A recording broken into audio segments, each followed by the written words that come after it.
Welcome to the TD Bank event for this year.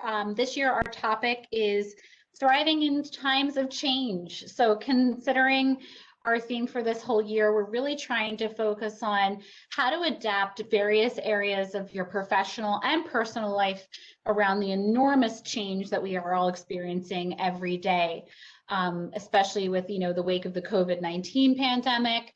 We're trying to give you real practical tools that you can use in your life to make you a better person overall and to help you live your best professional career. So we're so grateful for TD Bank to be here with us today. TD Bank is actually a proud partner of the Women's Alliance Network. They sponsor us every year, helping us to have funding to be able to provide these types of events to you. This year, we've been really excited to be able to do all of our events virtually and free of charge to everyone. So it's been a big improvement. We've been seeing a lot more of you attending. So thank you for that.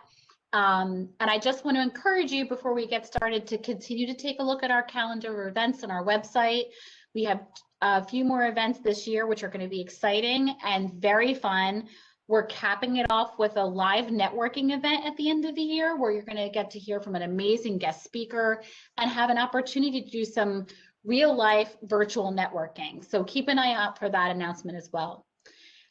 Before I turn it over to our presenters, I just want to give a big thank you to my entire Women's Alliance Network board team. So behind the scenes, we're a group of about 12 people who work really hard to bring these events to you, especially thanking our programming chair and our programming committee led by Denise Dennery, our marketing committee who does all the wonderful announcements that you've seen, and really just the whole team for pulling together and helping us to support today's event. So with that being said, I'm going to introduce our two panelists for today. I'd like to welcome Adam Bracy and Rachael Seaman. So they'll talk a little bit more about themselves when you hear them today, but Adam is a president of Relationship Manager Private Client Group for TD Bank. And Rachael is a vice president and store manager for TD Bank. So again, Adam and Rachael, thank you so much for giving us your time today. We're so excited to hear some wonderful tips that can help us sort of improve our finances and take care of ourselves professionally and personally. So with that, I'm going to turn it over to you. Thank you, Chrissy, and good afternoon, everyone. Thank you for the opportunity to speak this morning, and I'm going to pull up my PowerPoint deck here, but Chrissy was just mentioning about the COVID vaccinations and all the work that Rowan University is doing. And for those of you on the line that are involved, I did want to just say thank you. I know it's been a heavy lift. It's been an incredible 12 months for all of us in our different professions. And my mom was vaccinated at Rowan University, and it was a seamless process, and she was very, very grateful for all of the staff and employees and all the hard work that everyone did. So for those of you that were involved, thank you from me and from my family. We really do appreciate it. And I wish you continued success as we move through the next couple months of vaccinations. But as Chrissy mentioned, my name is Adam Bracy, Senior Relationship Manager with TD Wealth Management. My office is in Haddon Township, on Haddon Avenue in Camden County, but I also have an office in Ocean City on 9th Street, and we have a regional office right there on Rowan's campus in Glassboro, where some of our wealth management professionals sit. I've been with TD Bank for 8 years as a relationship manager. I cover the South Jersey market, 26 branches, we call them stores at TD Bank. In the South Jersey market. And I also work with our commercial partners in middle market, commercial lending, and small business lending. Our team consists of a relationship manager, which that's my role at the bank, but we also help clients with a number of other areas: investment management, financial planning, trust and estate planning, retirement planning, and private banking. So we have the ability to deliver a one TD team approach to clients and take care of all of their financial needs. Obviously, a lot has happened in the financial markets over the last 12 months, and I'll touch on some of that in the next few minutes, but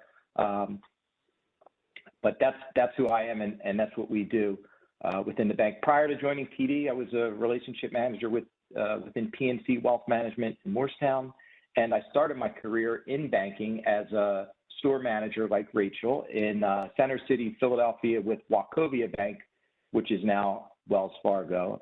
And I graduated from Drexel University in 2004 with a degree in finance. So I've been in the financial services industry my entire career. So I'll start here on this first slide, and it's interesting. Obviously, I'm not a woman, and a lot of these stats hit home with me. I do have two daughters. One is a 22-year-old daughter studying. She's at Thomas Jefferson University in Philadelphia in her first year of medical school, and a 20-year-old daughter who's a sophomore at Immaculata University. And a lot of these stats really hit home with me. So I'm going to read through a few of them here. The average life expectancy of a woman is 86 years old if they reach 65. With a third of the world's wealth under their control, women are adding $5 trillion to the wealth pool globally every year. Women control 39% or $11.2 trillion of the nation's investable assets as decision makers. I'll slide over to the right. Half of high net worth women said they come into their relationships with as much money or more assets than their partners. 40% of high net worth women said they are equal or primary income earners in their families. 47% of women believe that their investment decisions are a way to express social, political, or environmental values. 92% of women say they either make or share in making the overall financial decisions in their households. Nearly half of women ages 67 to 80 have less than 75% of their assets with their primary advisor. 83% of female executives have between $3 million and $25 million in investable assets, and 17% have greater than $25 million in investable assets. 77% of women want to invest in companies with diversity and leadership. Obviously, that's very important to TD Bank. We encourage and have a very diverse culture within our organization. And finally, 70% of women switch their wealth to a new financial advisor or institution within 1 year of their partner dying. So some very interesting stats there. And the opportunity is and continues to be great. Women are nearly half of the labor force. Women now hold the majority, 52% of management, professional, and related positions. As of 2018, there are 12.3 million women-owned businesses. Women own 4 out of every business in the United States.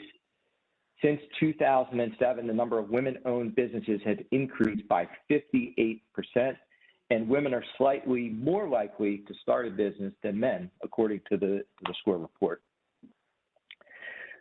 There's a few unique risks to the financial health of women. Older men are more likely to be married than older women. About 3/4 of men ages 65 to 74 are married, compared with 50% of women in that age group. Among men over 85, nearly 60% are married. By that point, only 17% of women are married. As most of us know, men typically die before women, so that's one of the reasons that probably holds true. On average, women retire at 62 and have a life expectancy of 81 years, requiring almost 20 years of retirement savings. We'll get into that in a minute. At some point in their lives, 9 out of 10 women will have sole responsibility for their finances. 39% of marriages will end in divorce. I know these are like fantastic stats that I'm reading off here, but we'll get into some more interesting information in a few seconds. About half of all mothers who have custody of their children have child support agreements. However, among those who have child support agreements, less than half actually receive the full amount of support they are entitled to, and more than 30% of child support payments are evaded altogether. I thought that was an interesting stat. And women are more likely to be the primary caregivers for older relatives, including their own parents, than men. Life events and planning needs. So as I mentioned at the beginning, at TD Wealth, TD Bank, we do help our clients with a number of things within their financial lives, and planning is a huge part of what we do for our customers on a daily basis. So some of the things that we plan around: marriage and divorce, the next generation, the sandwich generation, which I had to Google. Rachel and I were talking about this yesterday. So the sandwich generation is when you are of age where you have children of your own, your kids are in high school or college, you're raising a family, and then your parents get to be a little bit older, and you're also assisting them with healthcare needs, long-term care facilities, or just their day-to-day things that they need to handle in their life. So that's the sandwich generation, which is growing. Widowhood, retirement, philanthropic needs, requests, and also long-term care. So those are some of the things that we help clients with and plan around. Some of the key concerns, and this holds true regardless of your wealth, the size of your net worth or the size of your investment portfolio or 401k or 403b. Will my money last? Our clients ask us that question all the time. Will my money last? That's certainly a key concern. Will I be able to maintain the same standard of living? And will there be something left for my family? Things to think about: consider how long you will have to save. Obviously, we're all different ages, and it's important to have a plan in place. So consider how long you will be able to save and what that plan looks like. Plan to live longer, plus add a safety net. Separate needs. Obviously, there's certain things that we need to pay for versus wants and wishes, and that's part of the planning process. Inventory your future income sources: Social Security, pension, retirement income, assets. Are you going to inherit any assets or funds from family members? So it's important to inventory your future income sources and consider transition options. And again, it all begins with a plan. It's important to start the planning process early. So we would suggest that you start by thinking about your vision for the future. Consider whether you will retire because you want to or because you have to. Know your income sources and estimate your ongoing expenses. Adopt a long-term perspective towards your investments and plan. Work with a trusted advisor to evaluate assumptions and options. Check at least annually to track your plan's success against your goals. Putting a plan in place is important, but not revisiting that plan every year or every couple of years is a mistake that a lot of clients have or a lot of clients make. So life happens, things change. We all experienced life this year with COVID, and it's important to go back to your plan and revisit it on an annual or every couple of year basis. Understand the fees and hidden costs within different investments that you're invested in. Defining your goals. So again, this all comes back to planning, and in no particular order, but because we were all in different stages of our lives, but savings, paying off debt, investing for children's education, planning for retirement, and charitable passing on wealth. So all four very important things that are goals that would go into the planning process. This is just a chart for illustration purposes only, and basically this chart shows that if in retirement, if based on your goals, needs, and objectives, you're looking to generate $100,000 in income if you retire at the age of 65, and this chart just shows you with that income level, how much money will you need to have? Depending on how long you live. Obviously, we don't know that age. None of us know that, but this is just, again, for planning purposes. So again, I'll run through this. At age, if you retire at 65, you live until 70 years old, you would need $455,000 at retirement, at your 65-year-old retirement age. And then there are 5-year increments here. So $798,000, a little over $1 million, $1.2 million, $1.4 million, and $1.549 million if you live until 95 years old. So obviously these are charts that we can modify and adjust based on your income and your spend, but just a nice baseline report that it is important to save as much as possible and as early as possible. We manage assets for clients based on our clients' goals, needs, and objectives. So I'll go through this chart here, this slide here at a high level. These are conservative, moderate, and aggressive portfolios. So a conservative portfolio would look like 20% bonds or fixed income, and 80% stocks. A moderate portfolio would include 50% stocks and 50% bonds, and an aggressive portfolio would consist of 80% stocks and 20% bonds. So it really just depends on your situation, and that's why the planning is so important when we're talking and working with our clients. We build investment portfolios, and I would encourage all of you to think about this, but we build portfolios based on our clients' goals, needs, and objectives. Do you need to take the risk to generate the type of return that you would like to achieve based on your lifestyle and your future growth within investing and what your plans are for the future? So some of our clients are very conservative. Some of our clients are very aggressive. Your age doesn't necessarily matter. It certainly plays into that conversation, but again, building a portfolio to meet and match your goals, needs, and objectives is really how we work with our clients, and I would encourage everyone to think about that as well. These are some of the things that we invest in and that you have access to as well. Cash alternatives, checking, savings, money market accounts, CDs, bonds are fixed income instruments. Stocks are securities. We don't encourage our clients to invest in GameStop. It's been on the news in the headlines for the last couple of weeks here. It's certainly important to understand at a certain level what's going on, but there's a number of stocks out there besides GameStop and Bitcoin. Other investments and mutual funds. So there's some of the investment options that we have and that we talk to our clients about. So Rachel and I talked about this slide yesterday a good bit. So I'll spend a few minutes here and then I'll wrap up. But caregiving and estate planning. So I'll start on the top right there under will. I would encourage everyone on the line, hopefully you have a will, especially if you have children, you should have a will. More than likely 30, 40, 50% of you don't have a will. It's not uncommon, but it's very important to have a will in place.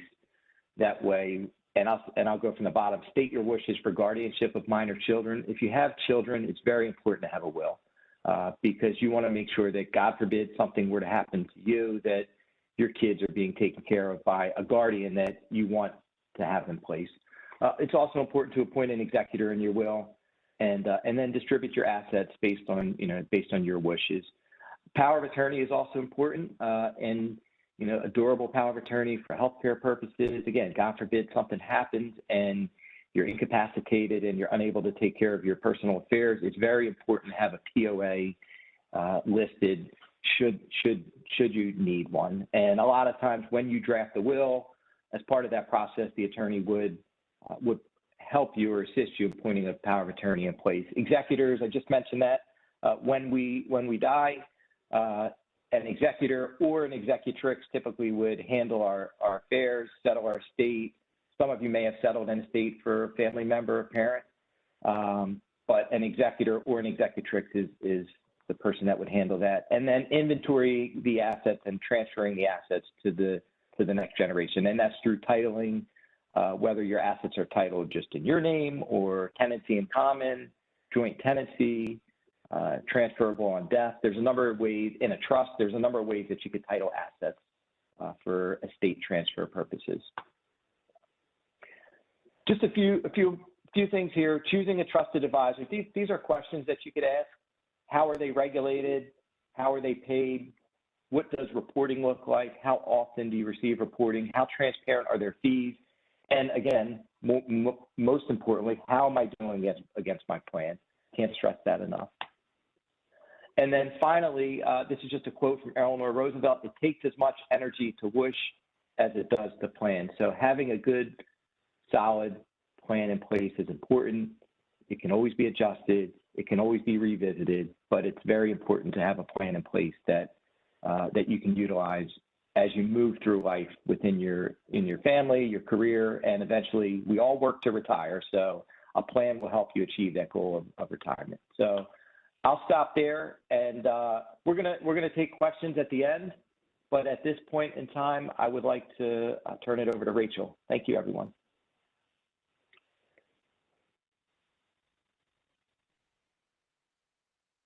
Good afternoon, everyone. I'm Rachel. I'm really excited to be here today. I am a store manager at TD Bank. I currently work at the College Drive location in Blackwood, New Jersey. I joined TD in 2018, but I started banking in like 1997-ish. I actually started at Commerce Bank through a co-op program at the high school that I went to. I help customers with their everyday banking needs. I work with them to help them achieve their savings goals. I introduce them to my partners like Adam, mortgages, loans. I also help small businesses with their goaling through lines of credit and lending, merchant services. Again, we're one TD. We partner together to help our clients. One of the most rewarding pieces of my job is being able to offer my clients the education piece, not just helping them with their banking, but helping them understand the why, and then, like I said, helping them achieve their savings goals. So I'm excited to be here today. I'm going to pull up my presentation. Just bear with me 1 minute. And I'm going to talk to all of you about budgeting and saving and how we can thrive in times of change. And this is exciting for me because I love talking to people about budgeting and ways to meet their goals because these are things that no one talked to me about when I was younger. So I learned a lot by trial and error. So whenever I have the opportunity to present about budgeting and saving, I get a little excited. So let's talk about our objectives and what we're going to go over today. We're going to discuss tips for saving money in your daily budget. We're going to talk about how to create a savings plan and ways to improve your net worth, which is really important. So first, let's talk about why people don't typically succeed financially. We all know things happen like COVID. They throw us for a tailspin. Those are things we can't prevent. But in general, our daily habits define where we are financially. So Financial Health Network's 2020 Pulse report, I just looked into that. It said that only 33% of Americans actually feel like they're financially strong, that they have a hold of their spending habits, and that they're on track to meet their savings goals. 33%, that's pretty low to me. But if you're a person and you're not on track, we can help you set a budget, and then you're more prepared to meet your needs, and you can better handle those circumstances that you didn't plan for. When you learn to develop effective money management skills, you're less vulnerable during times of crisis. So let's talk about making a budget first. You have to have a plan for your money. It's key. Without a plan, you're going to be impulsive. You're going to make poor buying decisions. Part of having a plan for your money is understanding that you have to cover your needs first. Well, what are your needs? Your needs are your rent, your mortgage. We have to have groceries, paying for your utilities. Those are all needs. We want to get you out of the cycle of living paycheck to paycheck. So creating a budget is going to help you do that. Where do you get started? The most popular budgeting strategy is the 50-30-20 rule. It breaks your income down into 3 categories. So you have your essentials, your wants, and then your savings. This will help you understand how to most effectively utilize your paycheck. So half of your paycheck, which is the 50, should cover your essentials. Again, your mortgage, your utilities, your groceries. 30% is going to be for you, and then the 20% should go towards your savings goals. We're going to help you create one central location to track your spending and your income. It's important that you have everything in one spot. That way you can continue to watch it and keep a hold of it. It also helps you hold yourself accountable, and then you'll know exactly where your finances stand daily. If you've never planned a budget before or made a budget, it can be a little bit intimidating at first. It's a little overwhelming, especially when it's all on paper and you're looking at exactly where you stand with your finances. But there are a ton of tools out there to help you. There's prepared spreadsheets online. There's a lot of different budgeting apps. For example, there's a budgeting app called Mint that you can look into. Just know that even if it's overwhelming at first, once you get a full understanding and you get a hold of everything, it's very rewarding. Most importantly, before you begin your detailed budget, you have to sit down and consider what are your savings goals, what are your financial goals. You have to have a vision in sight, so that way you can stop living paycheck to paycheck. A great place to start is to begin by trying to save $1,000. That's your rainy day fund. $1,000 should be more than enough to cover you for any rainy day. Some people like to start out by saving for an emergency. It's an emergency savings. 3 out of every 10 adults have no emergency savings. That's still 3 out of 10 is still too much. The recommended savings goal for an emergency savings is 3 months worth of living expenses. So these can be your initial savings goals in the beginning when you start to plan for your budget. Number 2, let's talk about tracking your spending.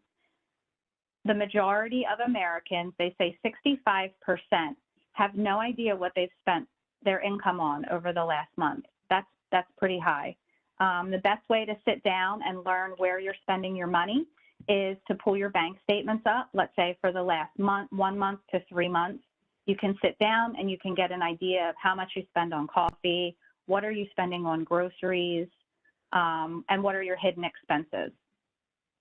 Before we actually create your budget, you want to sit down and think about larger expenses. You need to plan ahead for birthdays, holidays, annual dues. You're going to mark these down on a calendar because when that month comes, you're going to need to make up for that expense from another area out of your 50-30-20 rule. Third, let's talk about cutting costs where you can. Once you've looked at where you stand in your 50-30-20 rule and you have a full understanding of what your spending habits are, you can begin to trim down your essentials and your wants, and that will help you begin your savings. So let's say that your 50%, which is your necessities, you're at 52. You have to figure out how to trim that down. Well, there's various ways to do that. Call your service providers. See if there are payment options available, if you can change a provider, if there's a different plan that you can go on. Eliminate unnecessary expenses. Remember, we talked about looking at your bank statements. How much are you really spending on coffee? How much are you spending when you order out? What is your grocery bill total? Do you need all of the foods that you're purchasing? A lot of times we purchase a ton of food and a lot of it ends up getting spoiled. The areas that you want to cut back on are the things that you're really not going to miss. And once you look back at your bank statements and you see what you're spending money on, you'll start to realize, well, I can live without this, or I can live without that, or maybe I'll just treat myself to Starbucks on Saturdays and Sundays. So you really want to examine how much you spend a week on various items. If you still can't get under 30% right away, the extra expenses should come out of your wants money, right? Because your wants aren't necessary. Buckling down can be initially hard, but it's a huge relief once you see your savings account and your debt's paid down and you feel like you have a hold of everything. Another way is to adjust spending as needed. You want to really be prepared to make changes. You need to look at how much over budget you are and decide where you can cut. Car insurance. Your utilities. Make sure you're turning lights off when you leave a room. If you have fancy lighting in your house, utilize a lamp over your track lighting. Number 4, let's talk about starting a side hustle. If you find yourself relying on credit cards, payday loans, or friends and family to manage your necessary expenses, then it's probably a good time to start to consider alternate ways to make money. There's tons of freelance work available right now with the rise of the gig economy. There's plenty of ways to make extra cash. Utilize your network to find freelance jobs such as writing, designing, artists, whatever suits your skills. Also, if you're looking for something quick and easy, there's a ton of gig apps available right now. You can do ride sharing, food delivery, pet sitting, and these are things that you schedule on your own time when it's convenient for you. Number 5, this is my favorite, embrace minimalism. Minimalism is a great way to save money and reduce stress. Really consider what you need in your life and only collect the wants that bring you joy or a clear benefit to your life.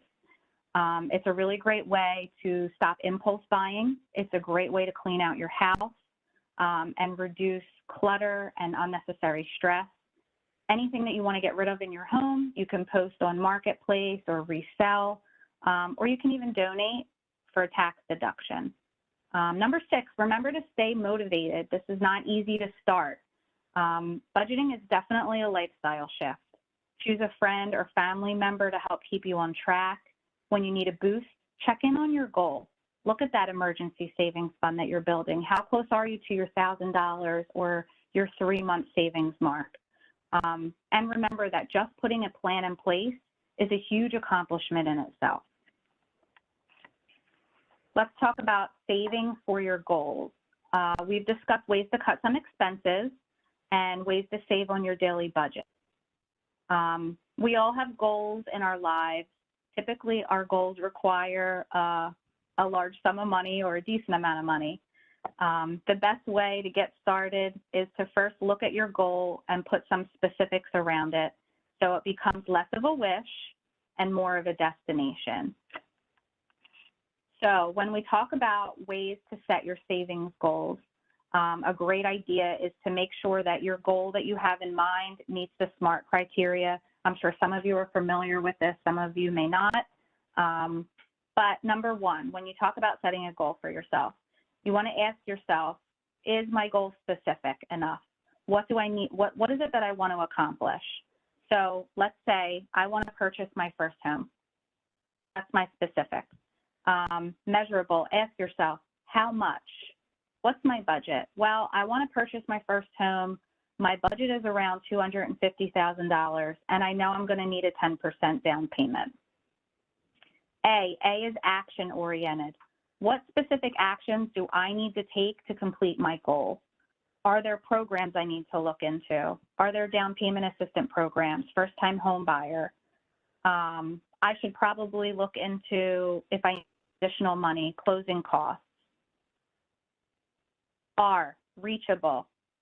Is this goal something that I can actually reach and maintain? If I buy a home, can I afford the monthly mortgage and the housing expenses that go along with it? T, time bound. You need to set a time frame for your goal. What's my deadline? When do I plan to do this? Like, what's realistic? So I want to purchase my first home, let's say in 5 years. I'm setting a time frame for myself. Once you have a very clear goal in place, there are ways to help you position yourself to better achieve that goal. So let's talk about them. Write your goal down. Write it down. Put it on a piece of paper. Use a picture. Use words, anything. Put it up on a wall where you see it every day. That way you remember what you're working towards. It's more tangible. Share your goal with others. Let people know what it is that you're working so hard towards. They'll help you. They'll support you. And most importantly, focus. Don't set too many goals for yourself. Try to focus on only 1 or 2 goals at a time. When we set too many goals, it just becomes too much and it's harder to achieve. Okay, so once you have a goal in mind, how can you plan to save towards the goal? Many goals involve money. The only way you can achieve them is if you have enough money. Well, what's enough?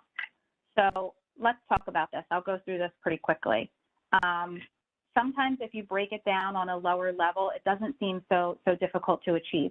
So if I want to purchase my first home in 5 years and I need $20,000, that can seem overwhelming, right? How am I going to save $20,000? Well, if you break it down and you say, I already have $5,000 saved up and I do $20,000 divided by 250, I'm doing 50 weeks because the math is easier. 50 weeks times 5 years, that only breaks down to $80 a week, right? So after 5 years, I'll have the $20,000 that I need to purchase my first home. Seems more attainable that way. That's why it's important to put it down in writing and have it in front of you. Lastly, this is a great one. Let's talk about ways to increase your net worth. We talked about savings. We talked about savings goals. Increasing your net worth at some point should be a goal that you work on. What is your net worth? Your net worth are your assets minus your liabilities. It's pretty much everything you own minus what you owe. Examples of assets: checking account, savings account, retirement account. Liabilities are your debt, obviously. So even though we include your home on the asset side, if you have a mortgage, we include it on the liability side. There's a million ways to calculate your net worth, a million tools, available online to you. There's actually one at bankrate.com that I was looking at yesterday that's really user-friendly. I'll show that to you guys at the end. Let's talk about ways to increase your net worth, right? So we know where you stand now with your net worth. You've calculated it. Well, how do you increase it? One, lowering debt increases your net worth. Paying down credit cards, working to pay off your mortgage sooner, which we'll talk about in a little bit. Getting rid of those loans, that's the quickest way to increase your net worth. Invest sensibly. Make smart investments. Don't just invest in stocks. But making smart investments is a surefire way to increase your net worth. Remember, we talked about living like a minimalist, right? Buying a sensible car, a home that you can afford. Keeping those luxury expenses low are all great ways to increase your net worth quickly. Net worth doesn't mean that you're rich. It just means that you own more than what you owe, right? And sometimes that in itself is a financial goal. A great idea is once you start to wipe away that debt, right, and you pay off your mortgage or you pay off a student loan, have a plan for that monthly payment that you no longer have anymore. Make sure you're investing it or putting it in a savings account, but have a plan, because if you have a plan, there's less of a chance that it's in your pocket. Okay, so this is another thing we're going to touch on. We talked about increasing your net worth. Well, one of the ways to increase your net worth is to pay off your mortgage faster.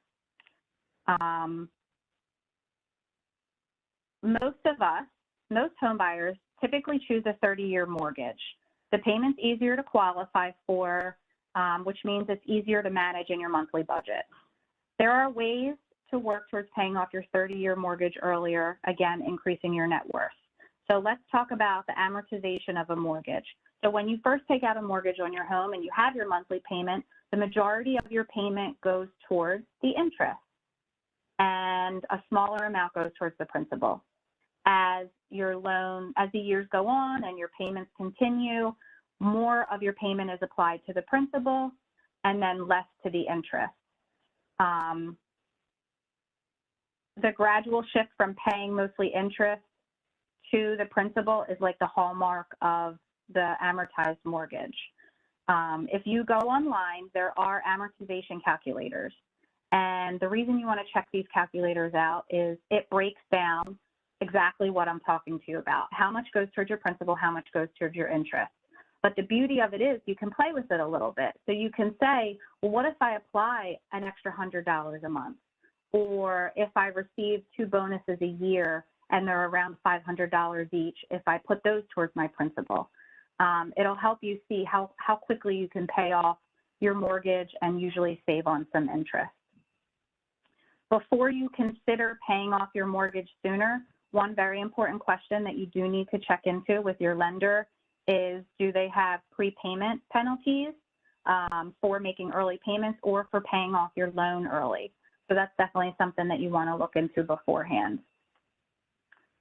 Another option, changing your loan term from 30 years to 15 years.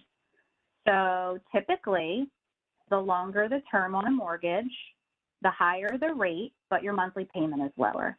When we talk about a shorter term mortgage, In past years, the rate has been lower, but your monthly payment is higher because it's squished down in a shorter period of time. Things are very different now. So I went on bank rate. Bank rate said, as of right now, typically a 30-year mortgage is about 2.5%, 2.5%, which is great. 15-year is only a little bit higher at 2.25%. So there's not that significant difference anymore like there was 10 years ago. But again, your monthly payment is going to be higher with a shorter term. So for example, if we talk about a 30-year mortgage for a $200,000 home at 2.5%, your monthly payment would be around $790. If you decided to go 15 years for $200,000 at 2.25%, your monthly payment would go up to $1,310. However, your payment, your mortgage is cut in half. It's paid off 15 years sooner.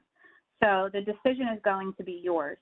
Can you afford that higher payment for 15 years or not?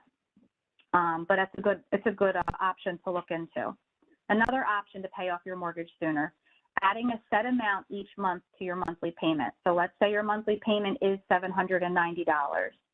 You know, however, you can afford an extra $200. You have your payment automatically deducted. You set it at $990. That additional $200 will go towards your principal. Again, use that amortization calculator. You'll see how much quicker your mortgage will be paid off and how much money you'll save in interest. Another option, which I touched on, make one extra monthly payment each year. So again, if your payment is $790 a month, you know in January you get an annual bonus. You make that $790 payment every January. Use that amortization calculator to see, again, how much interest you'll save and how much quicker your mortgage will be paid off. Another option, which not all lenders offer, is making your loan payment biweekly. Typically, for people who are paid biweekly, they may want to make payments every 2 weeks instead of monthly. So typically you have one payment every month for 12 months, right? Paying biweekly means that 26 half payments actually comes out to be 13 full payments. So that's one additional mortgage payment per year you would make if you made biweekly payments. Okay, so we want to get that mortgage paid off quicker. So we spoke about a lot of topics today. We talked about ways to manage your budget, how to create a savings plan, increasing your net worth, and we touched on a few options for how to pay off your mortgage sooner. This last page, I'm going to leave up here for a couple minutes. These are tools to help you along your financial journey, right?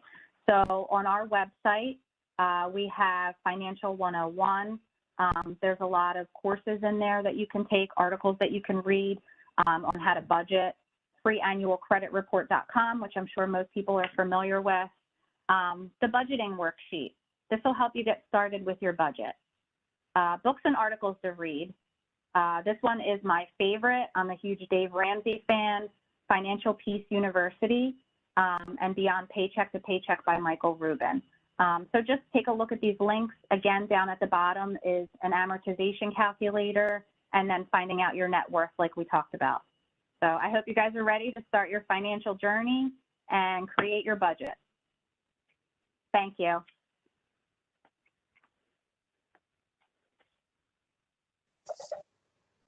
Adam and Rachel, thank you so much. There was so much information. Rachel, keep that on because that last page, I know one of our questions was around a suggestion for whether or not TD had a budgeting worksheet for individuals to access and refer to. I think the resources that you both pulled together, so much information around the topic of finances, which often causes stress and is difficult to talk about for so many of us. You really brought a practicality to it. It was such an open and frank discussion. Thank you enormously. I wanted to be able to get to a couple of questions if you, we've still got time. Hopefully we can get to all your questions. I'll just kind of go one at a time. Rachel, keep that on there. I think everybody's like still writing a few things down.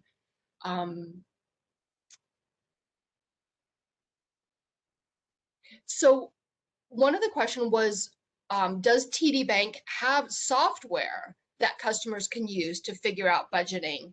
You've offered some great worksheets and references, but is there actually software available as well? Yeah, this is Adam. Yes, it's a great question. And yes, we do have software, and it's called, it's through Money Guide Pro, but it's branded TD Wealth Plan. And the software at a high level, it looks at your assets and your liabilities, and it helps. And we look at your budget, your spending, and through this software, through this plan, we're able to run a Monte Carlo simulation and live your life on paper 1,000 times, and help you get to that end goal of, again, for most of our clients, it's retirement. But yes, we do have software, and if anyone has any questions, Denise, I'll send you my slide, and I think Rachel could do the same, and our contact info. If anyone has any questions, they can certainly reach out to us directly. We'd be happy to help. But yes, we do have software, and it's basically a cash flow planning tool, which is nice. Yep. Can I just jump in, Adam? So besides the software too, I just want to mention as well, if anyone wants to check out the tdbank.com financial education, you don't have to be a TD customer, which is one of the things I absolutely love about TD Bank. They're huge on offering financial education opportunities. You can check out that link. There's even articles and activities that you can do with your children to start teaching them at a young age. From elementary.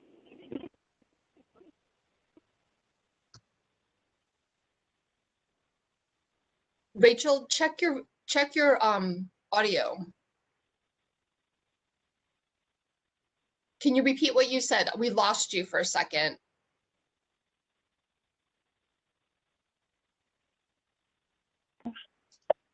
What did you say? Okay. We lost the last part of what you were suggesting, Rachel. Oh, to check out the link, because the tdbank.com, the financial education link, there's learning opportunities on there for school-age children up through young adults as well. Beautiful. One panelist is asking, why should I use your bank, TD Bank, to create a new startup business account? Adam, I'll take this one. We're the best, that's why, but go ahead, Rachel. That's what I was just going to say. Honestly, I've worked for several banks, and I have to say that helping small businesses we pride ourselves on it. I mean, it's a one-stop shop. So we're there for you, and we work together to make sure we're always available and helping you achieve your business goals. And you know what, the one thing I would add is TD Bank. We're just like any other organization. We do a lot of things well, and some things could be improved upon. And whether you go to TD or PNC or Wells Fargo or a smaller community bank, a checking account is a checking account. They're all the same for the most part. But it really comes down to the relationship and the trust that you're able to instill in your bankers. The nice thing about TD is we're a Canadian bank, Toronto Dominion, but our corporate headquarters in the U.S. are right here in Cherry Hill on Route 70. So we have a very strong presence. We do a lot in the community, a ton of work in the community. It's been a little challenging this year, the last 12 months because of COVID, but you see TD out and about in the community, helping a lot of organizations, not-for-profits, and it really does boil back and come back to the relationship that we're able to provide our clients, which is important because it's nice to have someone to call and help you with something or yell at, whatever the case may be, and we are able to provide that service to our clients. We love that. Another question I have is, what is your lowest risk investment offered by TD Bank, and what is the guaranteed interest rate? So if somebody's looking for a low risk investment, do you have any tips? Yes. Yep. So cash is obviously, cash is the safest in a savings account or a money market account or a CD, which interest rates are very, very, very low now in this current market environment. We do offer fixed annuities in our stores, and fixed annuities are a insurance product that has a guaranteed rate over an extended period of time. So that would be a safe investment. And then on the stocks and bond side, fixed income or bonds are safe and secure. But the way we manage investments in my world is we really try to create a well-diversified portfolio that is going to be able to hold up on during a number of different market iterations, because the market goes up, the market goes down. But if you're well-diversified, that's really, in the long run, long-term investors, that's how you win. And just wanted to say that we're all salaried employees of the bank. So everyone on my team, within our stores, the services that we offer, we're not selling product to generate commissions or transaction costs. We're all salaried employees. We're fiduciaries on the investment side. So we make decisions that are in our clients' best interest as opposed to our own. So, but we do have a number of different solutions that are safe, and we also do have some that can create a guarantee. I appreciate knowing that. Do you work with people who need assistance getting out of debt?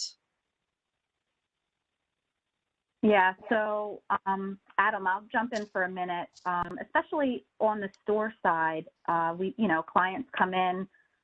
I think one of the most common examples that I see, someone will come in and say, I either have no credit or I have credit. I went through a divorce. I had this hiccup happen.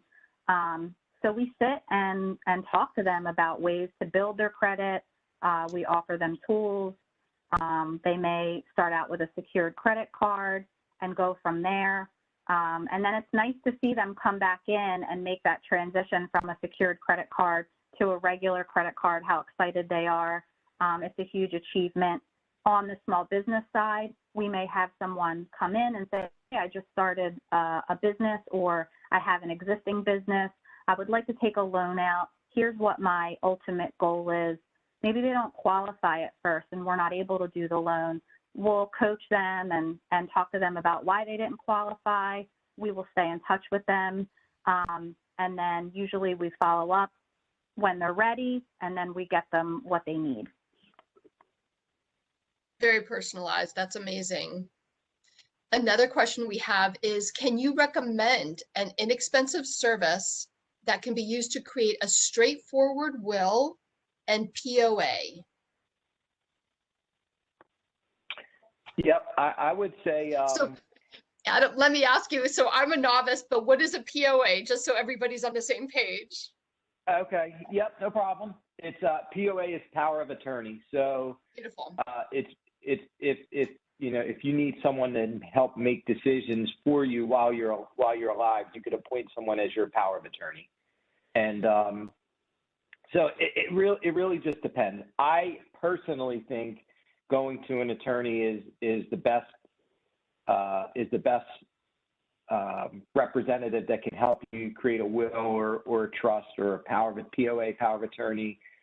And it's not terribly expensive. You can always go to LegalZoom and do it online, and it's probably a little bit cheaper. But and if it's just a straightforward will, and you're comfortable with that, then I bet you LegalZoom would be a couple $100. But everyone's situation is different. I personally think a professional like an attorney is the best person to go to. And there's a number of them out there, and it's not super expensive, but those would be my two. I would go to an attorney first, and then LegalZoom second would be my recommendation.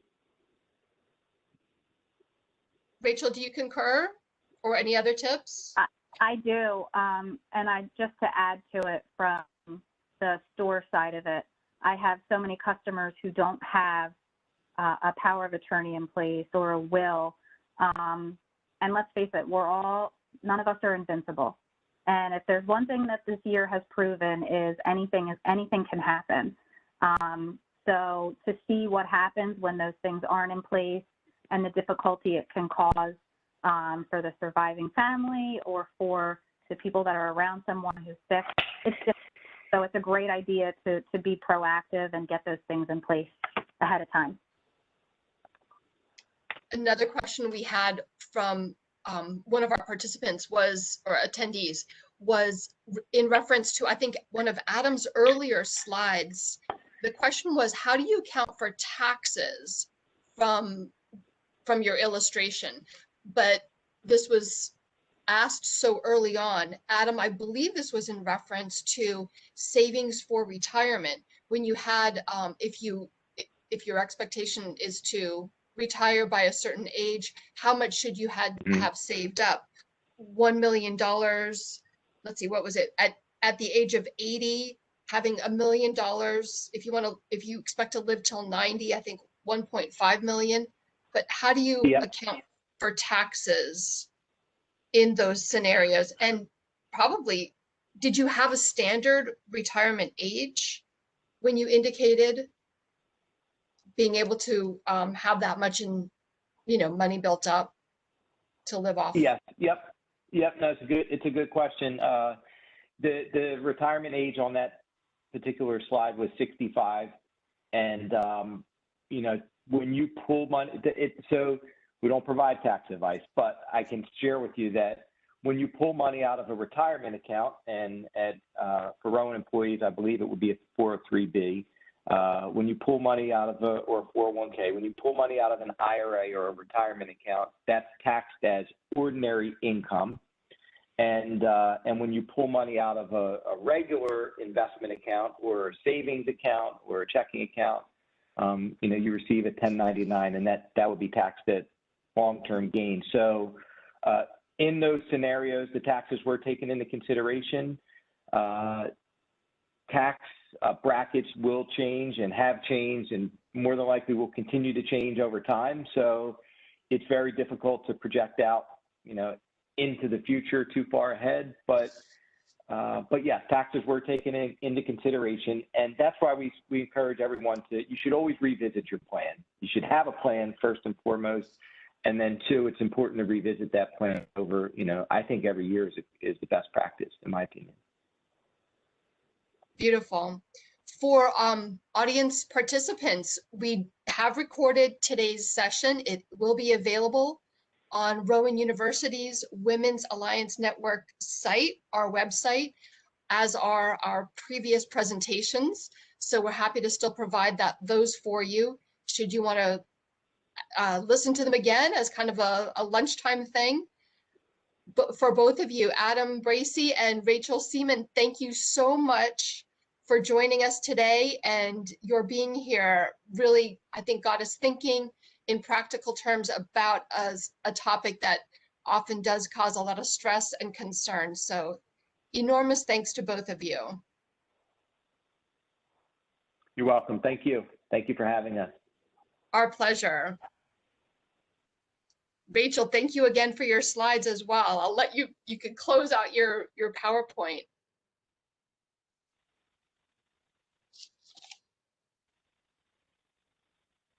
Thank you again. I'll close this out by saying goodbye, and TD Bank's participation, your support is fantastic. Thank you for being here today and all the preparation that went into today's presentation as well.